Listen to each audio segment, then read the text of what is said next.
They have a good time. It's $100 to golf.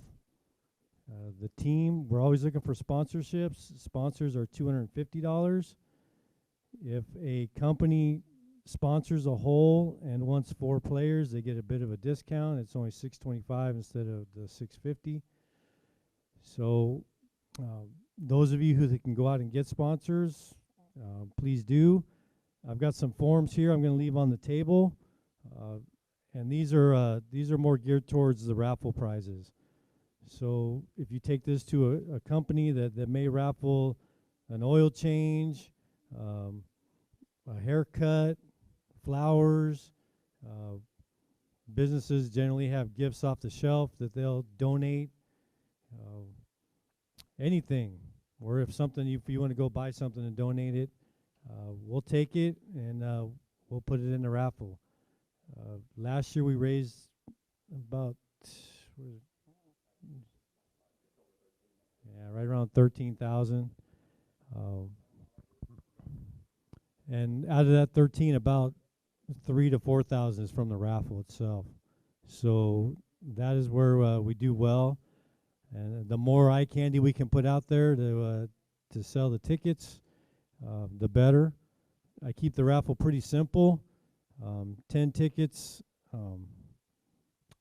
for $10 or 30 tickets for $20, right? So I get $20 bills out of everybody. So I tell everybody, hit the ATM before you go, and we get our money raised for the tournament.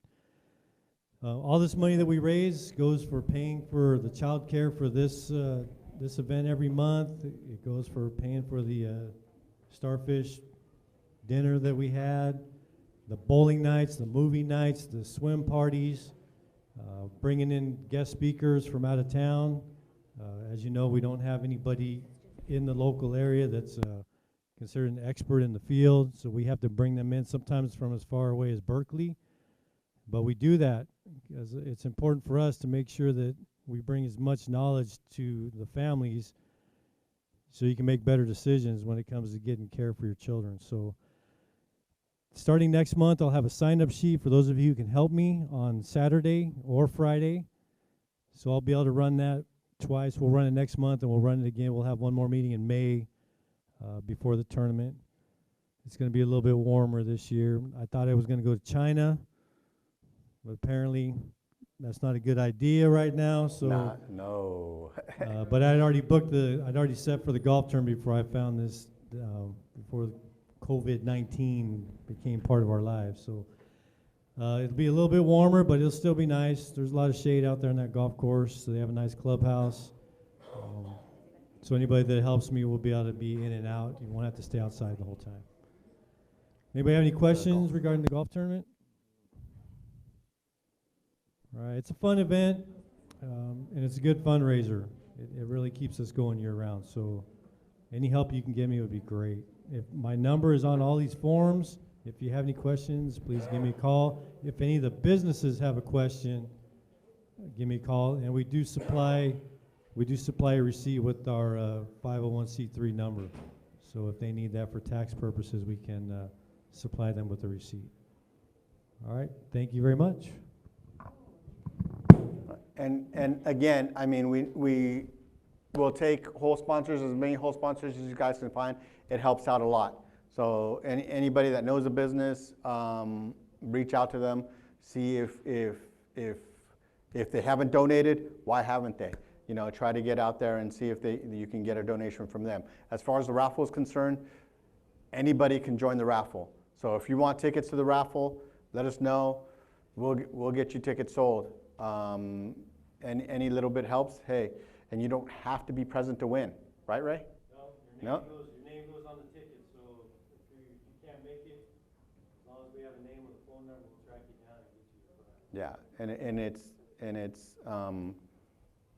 you know, there's a lot of good prizes to be won. There's not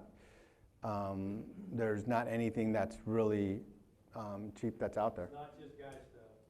No. There's all, we have no shame on what we will raffle, right? To a limit. It doesn't even matter the amount. You know, $10 gift certificate, we pair with something else. We just try to make sure that everything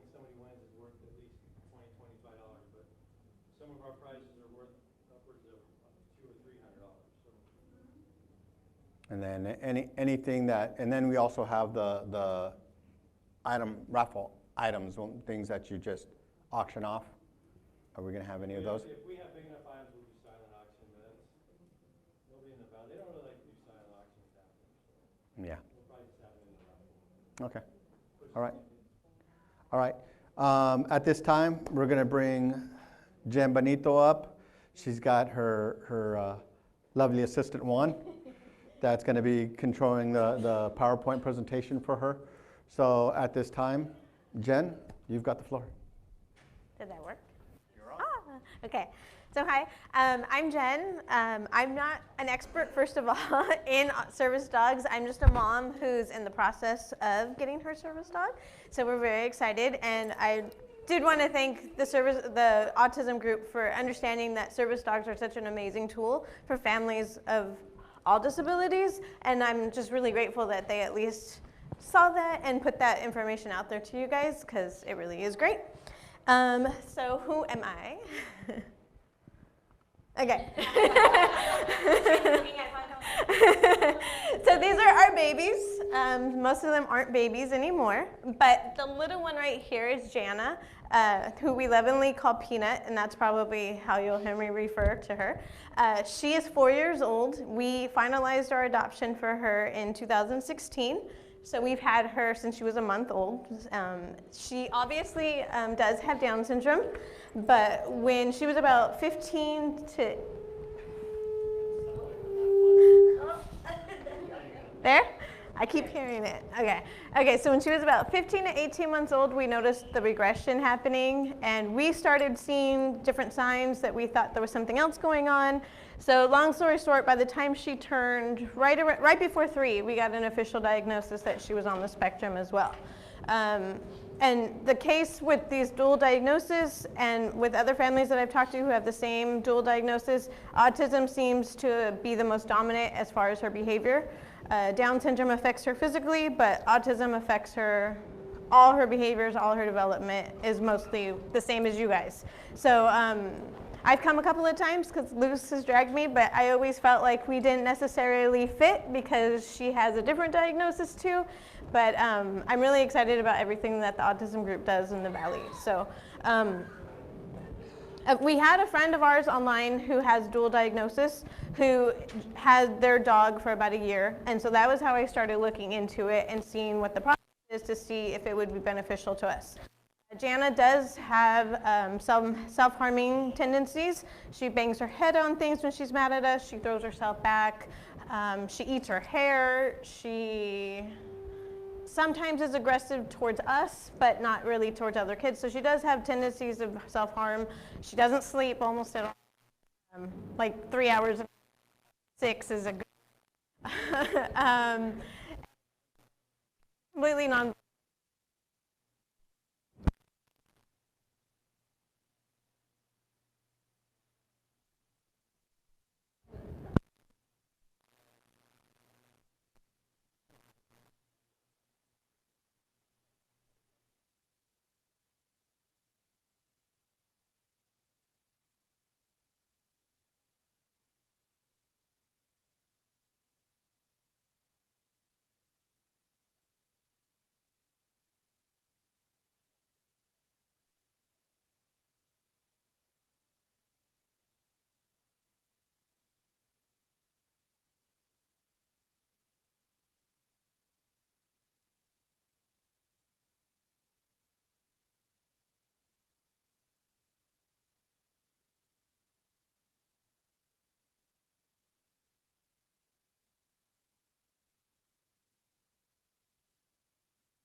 That better?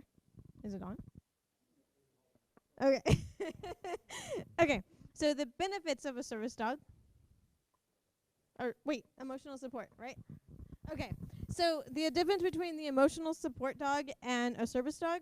So the problem is that you might have seen sometimes is it's really easy to get a vest now that says service dog, thanks to Amazon and wonderful companies online.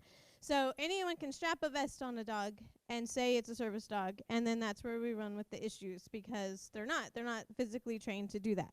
There are emotional support dogs, but those dogs are trained to be companion dogs, usually at home. Those aren't protected by the ADA guidelines simply because they're not actually working dogs that were trained for specific tasks. They're there more to deal with emotional things, which works really great for our kiddos with autism as well. My daughter has an emotional support cat right now that comes in every time she has a meltdown. So it's doing that on its own. We didn't train it to do that. But those emotional animals are not trained specific task. So there is a big difference between the two. You can't just grab any dog and make it a service dog, basically. So the benefits of a service dog. Yeah. Okay. There's a lot. So there's actually 2 slides. Communication. It's been proven that kids who have their own service dog, the chances of communicating grows tremendously because they want to communicate with their new friend. So they start hearing mom, dad, whoever give commands, and those commands start getting into their head, and it actually encourages communication, which is great, which is what I'm hoping for our daughter because, like I said, she's nonverbal. Of course, it's a social skill. When you go to the park with the dog, when you go to school, other kids want to come over and meet the dog. So it kind of gives us that bridge that some of our kids are missing to socialize with other kids their age, with other adults their age, that kind of thing. Calming is the big one. Meltdowns, tantrums, overstimulation issues, the dogs can sense it and become a distraction. A lot of times they will, one of the commands is to go and lay. It's one of the commands and they will lay and put pressure on body parts that they know work, across legs, across their back, things like that. And it's almost like a weighted blanket that is walking around with you. You might have seen videos online of, like, I've seen some where adults are having full meltdowns, full just complete gone meltdowns, and the dog nudges and distracts and gets them to focus on a dog, not what's going on, and it just takes a little moment to readjust. So that's a big one that they do. And then also, of course, with aggression tendencies of self-harming, they'll actually go in between and move their hands away so that they can't hurt themselves. Independence. So any animal that you give a child, you give an adult to care for, to raise, is going to cause independence. It's going to cause that self-worth, basically, that comes from raising its own animal. So that, of course, is a big thing, but also independence to be able to, well, I moved up because, okay. All right, am I in? Okay, so it also encourages independence to be able to walk in a grocery store by themselves, to be able to go to the mall, to be able to go to the movies, and not have mom or dad directly next to them to help guide, to help direct, that kind of thing. An overall quality of life obviously helps with fine motor skills, it helps with physical therapies, encouraging to walk, encouraging to get exercise, encouraging to be out because the dogs still need to be out, still need to go for bathroom breaks, still need to go for walks. So all of these things help encourage those things. And then, of course, less stressful events when you go out. That's the big one. Am I blocking it? Okay. I'm good? Okay. Okay. So the cost. Those are big numbers up there. It ranges anywhere from $10,000 to $30,000 for one of these dogs. Our goal for our company that we're working with was $16,000. They cover $10,000 of it for themselves, so this dog is a $26,000 dog. You have to understand, though, that is costing the breed. That's costing just buying the dog in general for its everyday living for 2 years. For all medical and genetic testing that has to be done, and then, of course, the cost of the trainer who is living with this dog, getting this dog ready. So it is a lot of money. That number's terrifying. When we had our first initial call and they told me what we were going to raise, I instantly thought this is never going to happen. Like, we don't have 16 grand just sitting in our bank that I could have just handed over. So it was really intimidating, but at least the company that we work with really helped us get that money in and fundraise, and there's a lot that can be done to bring in that money. Don't let that be the one thing that stops you because of that cost. So, ways to cover the cost. There are some sponsorships that you can get. There are organizations that you can apply for that actually do provide the money and funds. I didn't necessarily look into these because we did have a contract with our company and to fundraise it with them. But certain scholarships require certain things, and where you live, how much money you have, that kind of thing. So they're a little bit tricky, but it is possible.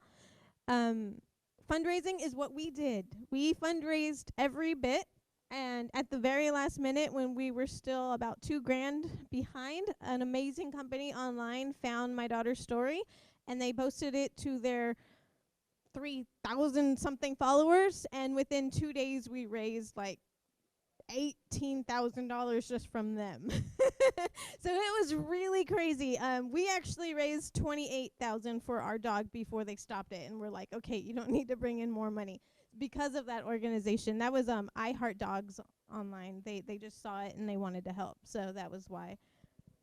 Yeah, but that money, the money we went over, goes to another family. It's not like they were like, oh, cool, we pocketed this money. No, that money got to go to another family to help them get their dog in. But we did different fundraisers. I sold things that I made. I did online auctions. I did raffle tickets. We did paint nights.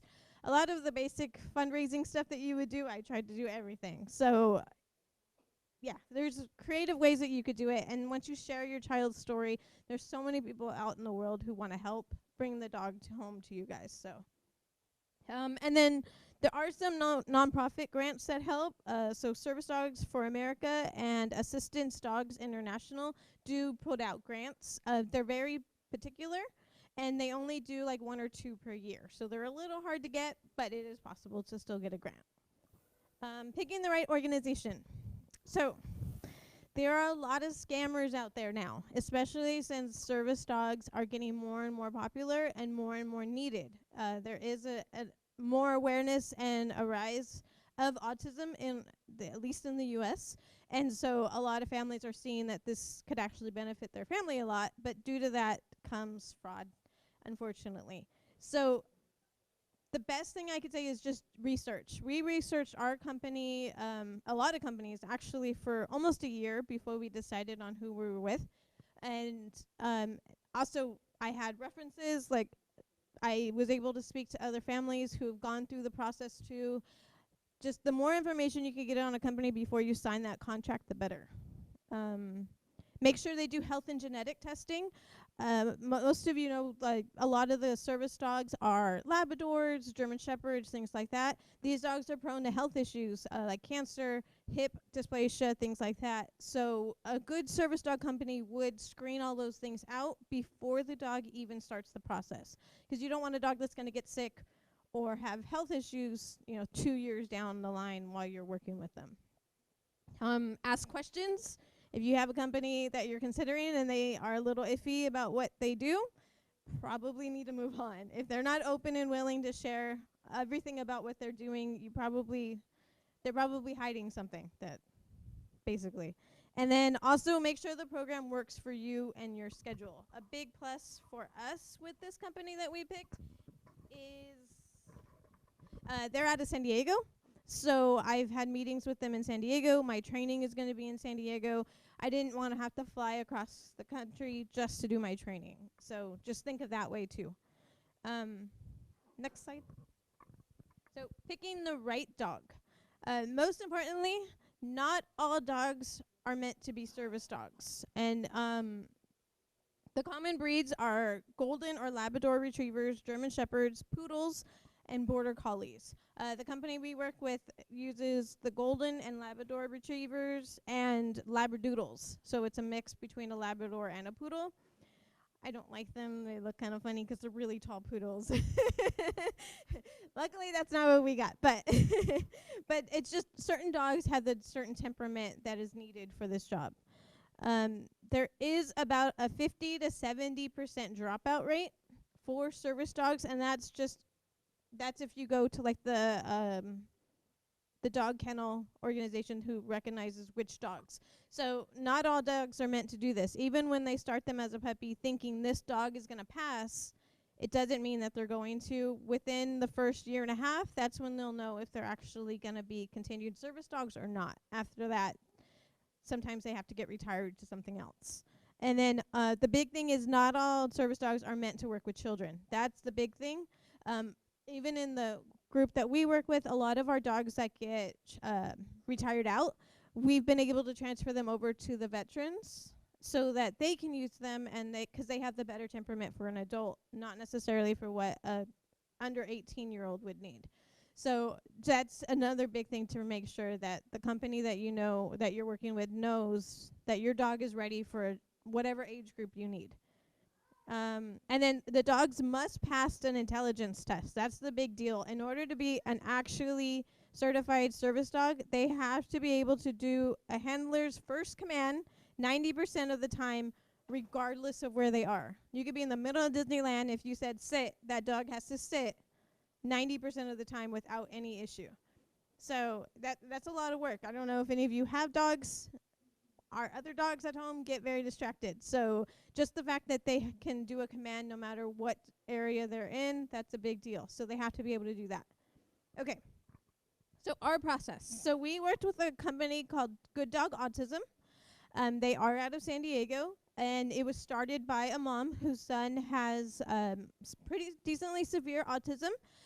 They got a dog, and they realized, hey, this dog, they started looking into things.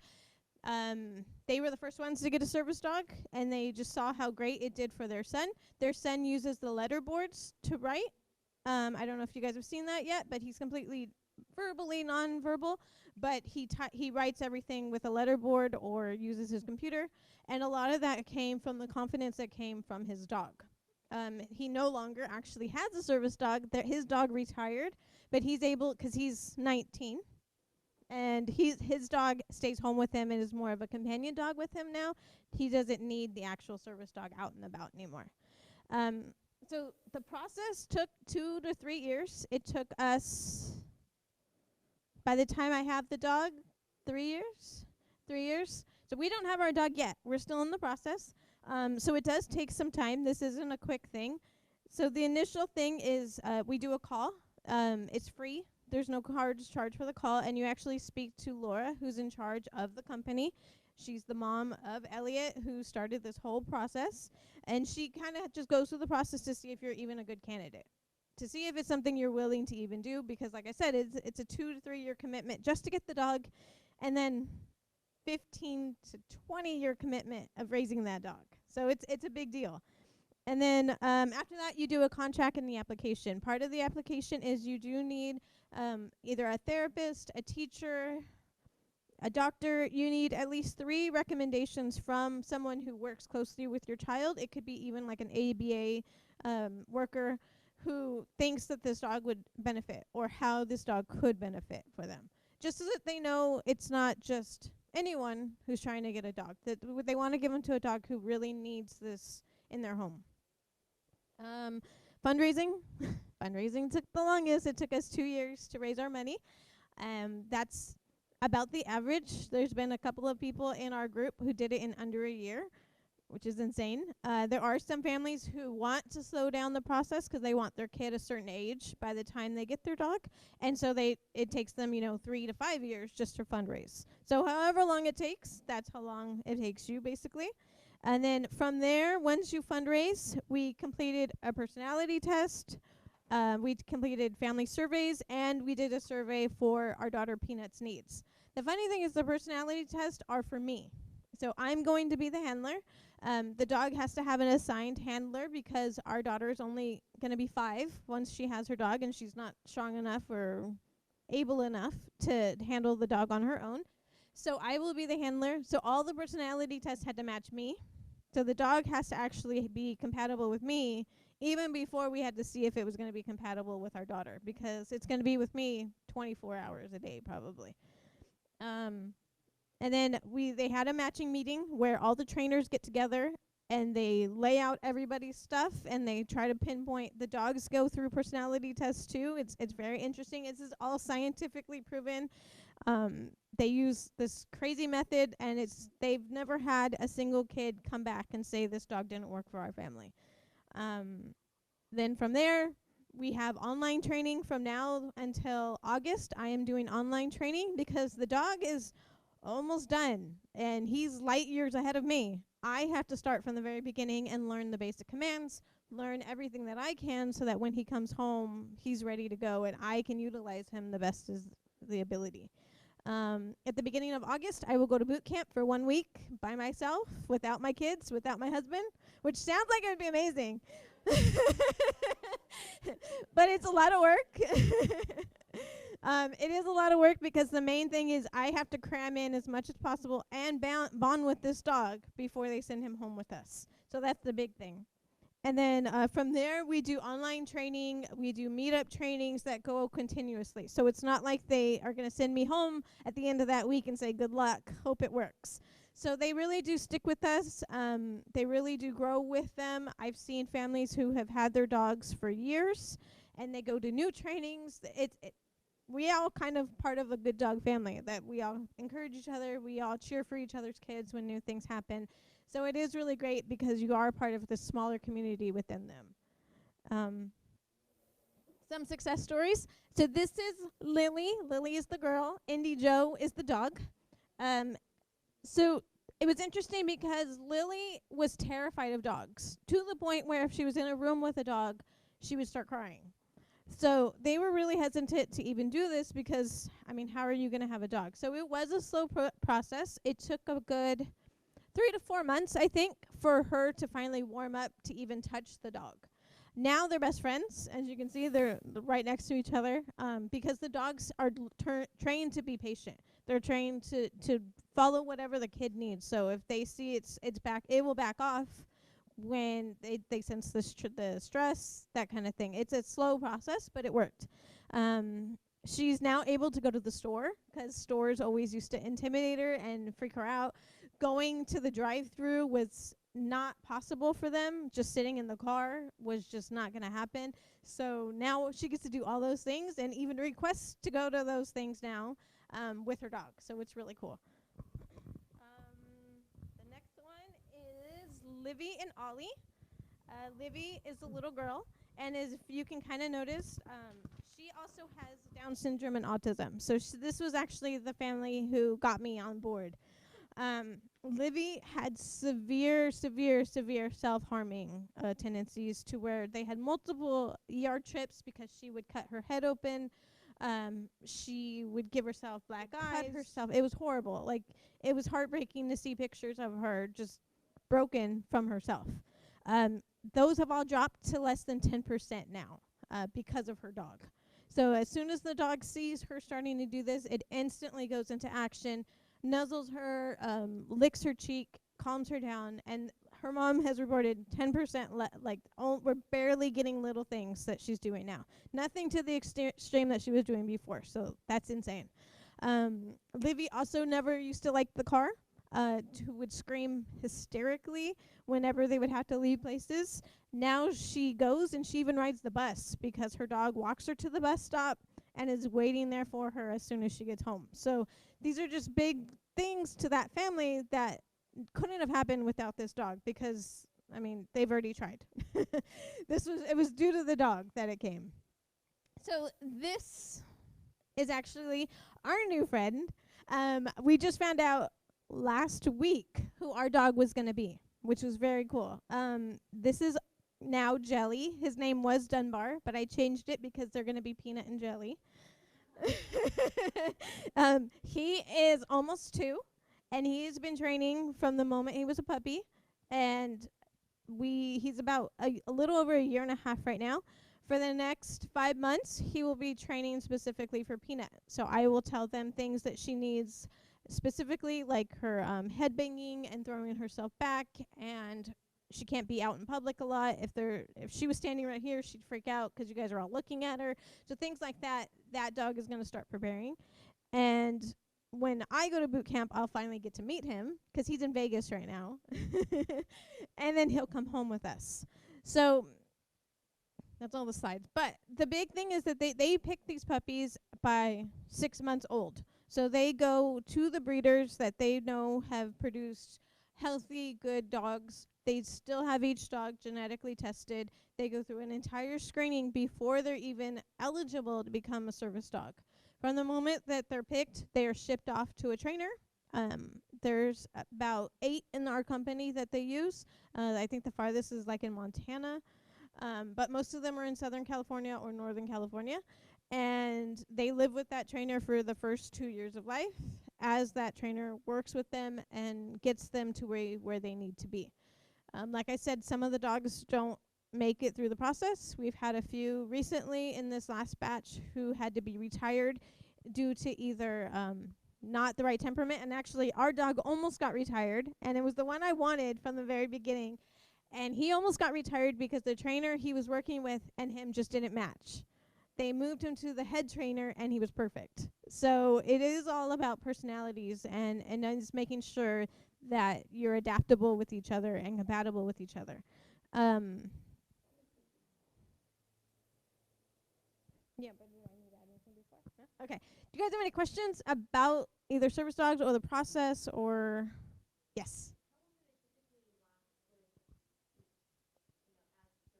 As a service dog? So I think 11 to 12 years is the recommended due to age. I mean, due to health. If they're healthy, they can keep going. You just don't want to be pushing an older dog too far. And that was actually one of the things that when we first signed up, because she was 3 when we first signed up. And that was brought up, like, dogs, big dogs, usually live at the most roughly 18 years old. So she wouldn't even be into her adult years before this dog passes away. And even now, when she's going to be 5, most likely she'll be, 15 or 17 when this dog possibly passes away. So that is a big thing to think about and to consider as far as the age to being able to handle that situation. We specifically wanted her to be 5 when she got the dog because we feel like that's when she's going to be able to understand it a little bit more. She seems a little bit more ready to be around dogs. So that was our goal. Livy and Lily are 7 each, so they're just a little bit older. And then other families in this group are teenagers. There's a couple of 18, 19-year-olds in there too. So there's not really an age limit for the kids. They do want the kids to be at least 4 to 5. They don't want younger than that just because of the strain basically of it. Yes.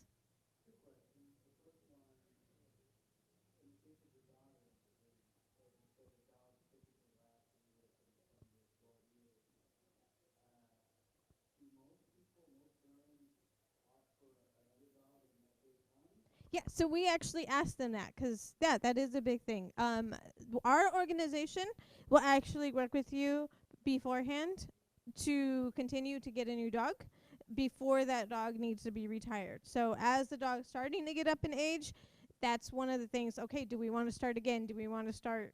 It's a shorter process, obviously, because they have all our information. And that's when you start the process to bring in a new dog. If the dog dies suddenly, that was one of the things I said, they're dogs. Something happens. The company that we work with I've seen it happen just a few months ago, that the dog that they had given a family had this crazy random sickness that came up that they had no expectation that it was going to happen.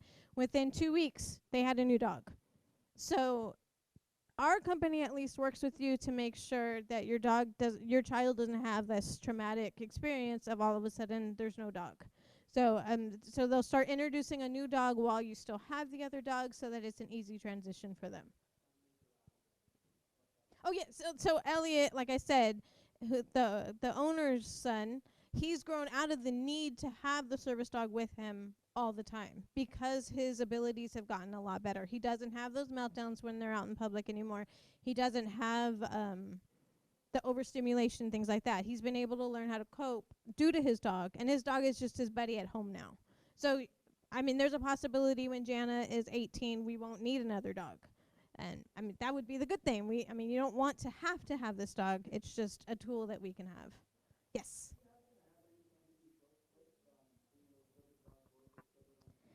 No, with me. You might be able to pull them up.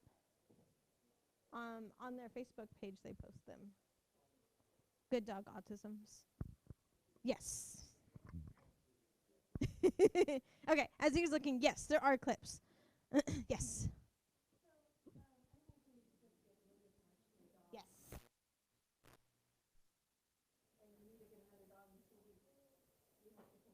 Well, see, the interesting though, yeah. So that family has 2 dogs now. They have the dog they had that can't be a working dog anymore. It's now their pet. So it's not like they just took this dog away from them. It's actually their pet at their house. He just can't work. And it's funny because he knows all of the skills that the working dog is, but he can't go out. He can't be working and stuff. It's just too much for him to do that. No. They didn't. Well, if the dog passes away just of old age, because you've used it, yeah, you do have to restart the fundraiser, but they help you. And the community within the Good Dog community helps you. Hey, they're gonna need a new dog. Let's all fundraise. Like right now, on my social media, I'm gonna be posting a whole bunch of stuff because some of the new families are coming up to help fundraise for them. So it's a pay it forward. Like we don't stop fundraising for families. We want every family. And there's actually a couple of families in the valley right now that are considering, and I told them you'd sign up and I will be right there with you helping you fundraise through it. That number's terrifying, trust me. Like they told us that number and I instantly looked at him and I was like, this isn't gonna happen. Like, what's the point of even doing this? Yeah. Mm-hmm.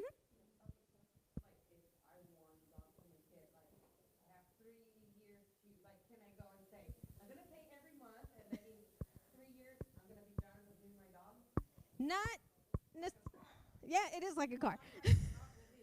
So our company doesn't suggest paying yourself. Like they don't want families taking out loans. They don't want families going into debt to bring in this dog. So they even held a big fundraiser for us.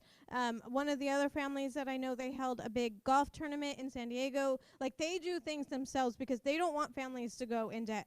A couple of times I submitted money because either people gave me cash or things like that, and they instantly were like, why are you putting in your own money? Like, that's not the point. We don't want you guys going into debt because there's a lot of other things that we have to cover that insurance doesn't cover, that medical doesn't cover for our kids, and they want to make sure that families are not going into debt just to bring home this dog. Yeah, that's fine. But it is a lot. It's a slow process, but you'd be surprised how many people online, especially now, want to help families do this. I mean, I didn't raise the money myself. It was a whole village of people. We even did this huge yard sale where we raised like $3,000 just for a yard sale. So it is possible to do big things. Did you find any? What is this? Oh, okay. No, those are the puppies. Okay. So, up. That one. Nope, last one. That looks like it's them in motion. Well, this is Elvis. He's a Labradoodle, as you can tell. The curly hair. Really tall poodle.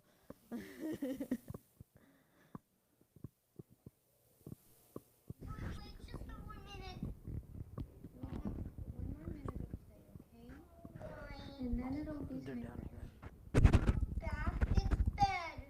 Don't say quiet bed. Okay, I'm trying to remember this time. So the dog is actually putting pressure on her legs. If you go down, it tells what.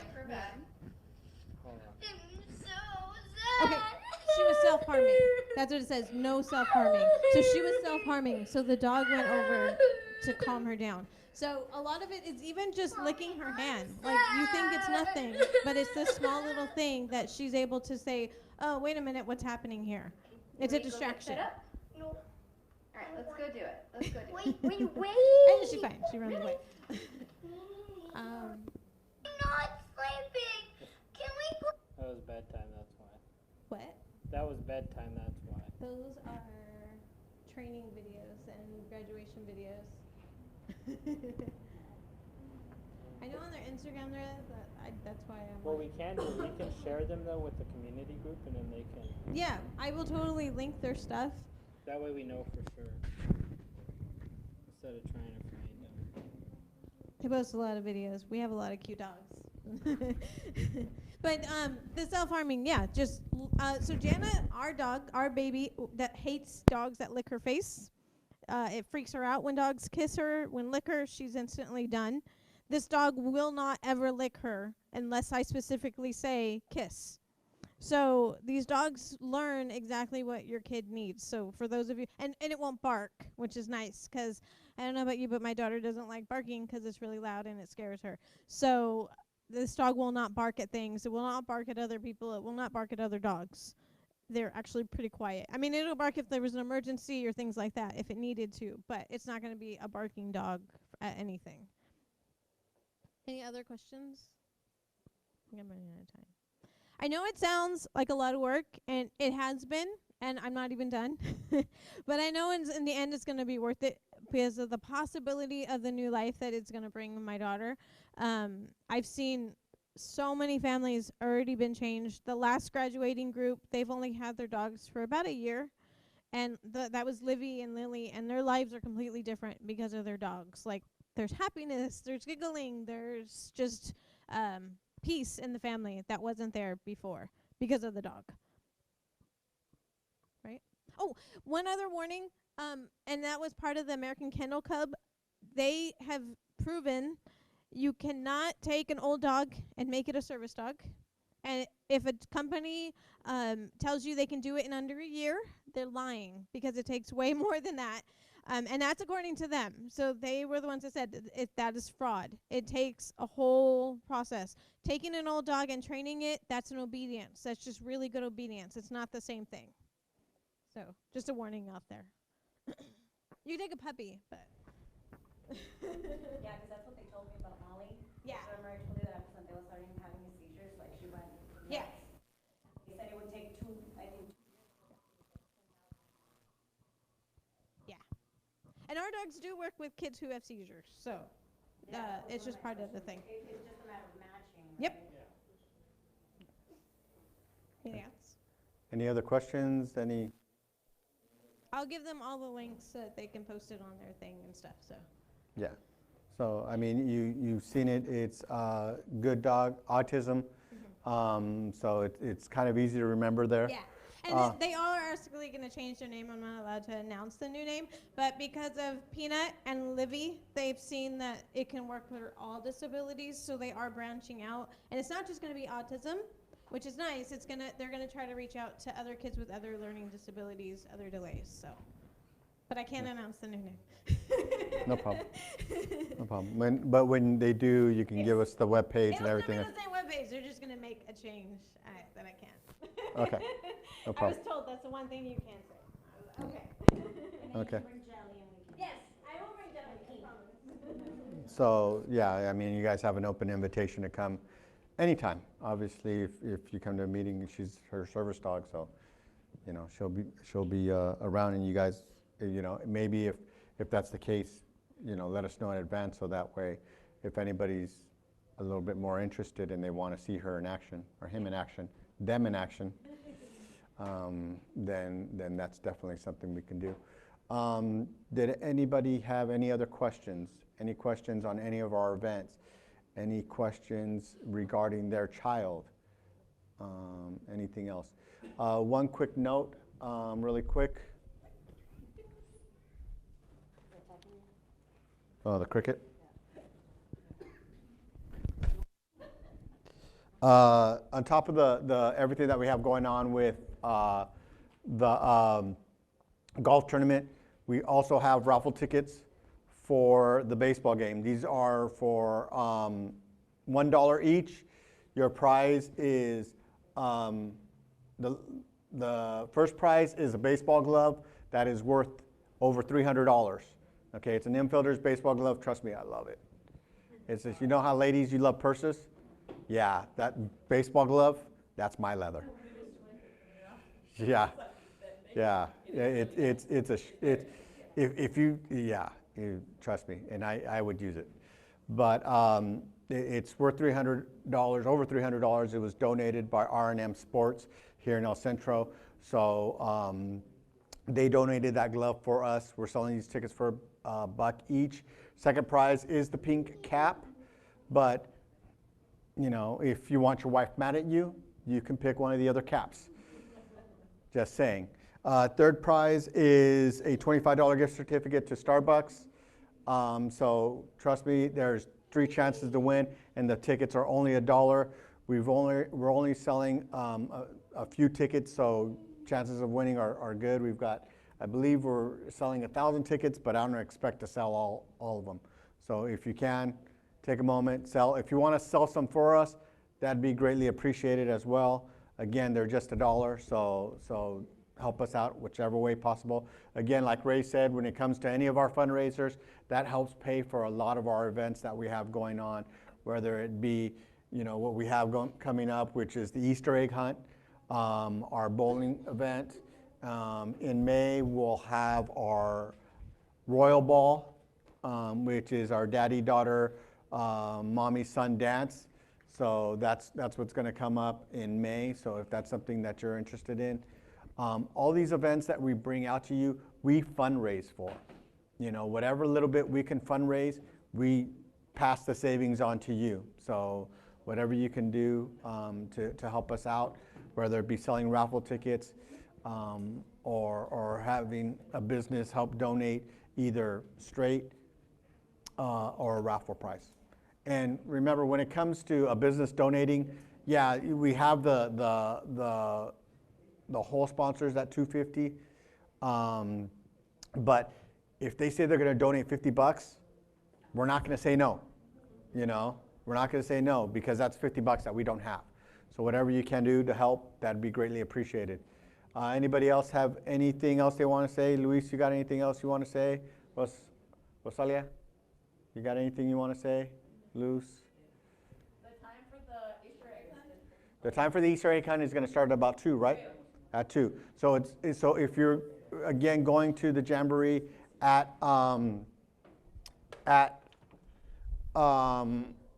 Sunbeam Lake for Challenger League, then it'll be immediately following that. If not, it starts at 2.